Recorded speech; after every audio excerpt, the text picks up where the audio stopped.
আজকে যে কথাটা শেয়ার করছি সেটা চিন্তা করে দেখো। অনেকে এই ব্যাপারটার জন্যে মনে অনেক দুঃখ পায়, বিশেষ করে যারা ইয়াং জেনারেশন। আবার আমাদের বয়সেরও অনেকে কষ্ট পায় মনে, সেটা নিয়ে চিন্তায় বসে যায়, মন খারাপ করে। কিন্তু আমি যে কথাগুলো বলবো সেগুলো যদি মাথায় রাখো বা চিন্তা করো বা মনে রাখো, তাহলে দেখবে সেই দুঃখ, কষ্ট, রাগ, অভিমান ব্যাপারটা একদমই আসবে না। মন দিয়ে শোনো। কারুর সঙ্গে কারুর কথা বলবার জন্যে ফ্রি টাইমের দরকার পড়ে না। তোমার যদি গুরুত্ব তার কাছে থাকে তাহলে সে নিজেকে ফ্রি করে নেবে তোমার সঙ্গে কথা বলবার জন্যে।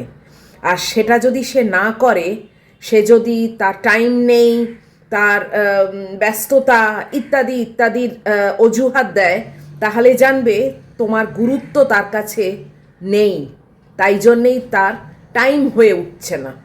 কাজে এটা নিয়ে কখনো মন খারাপ করো না, আর জোর করে নিজের গুরুত্ব কারুর কাছে আশাও করো না। এই গুরুত্ব পাওয়াটা না পুরো স্পন্টেনিয়াস ব্যাপার।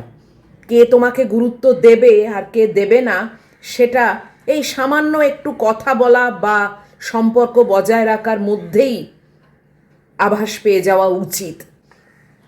শুধু শুধু মন খারাপ করে বা অভিমান করে নিজের সময়টাকে নষ্ট করো না।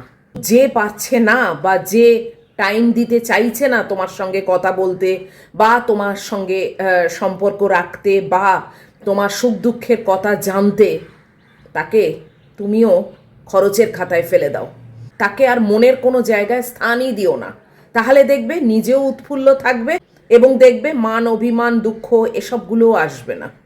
নিজেকে নিজে গুরুত্ব দাও, নিজের সময় নিজে বেস্টভাবে কাটাও, নিজেকে সঙ্গ দাও, নিজেকে ভালোবাসো। তাহলেই দেখবে তোমার দিনগুলো খুব ভালো কাটবে। অন্যের ওপর অত ভরসা করে থেকো না, অন্যের ওপর অত ডিপেন্ড করো না। কে গুরুত্ব দিল না দিল, কে কথা বলল না বলল, সেটা নিয়ে অত মাথা ব্যথা করো না।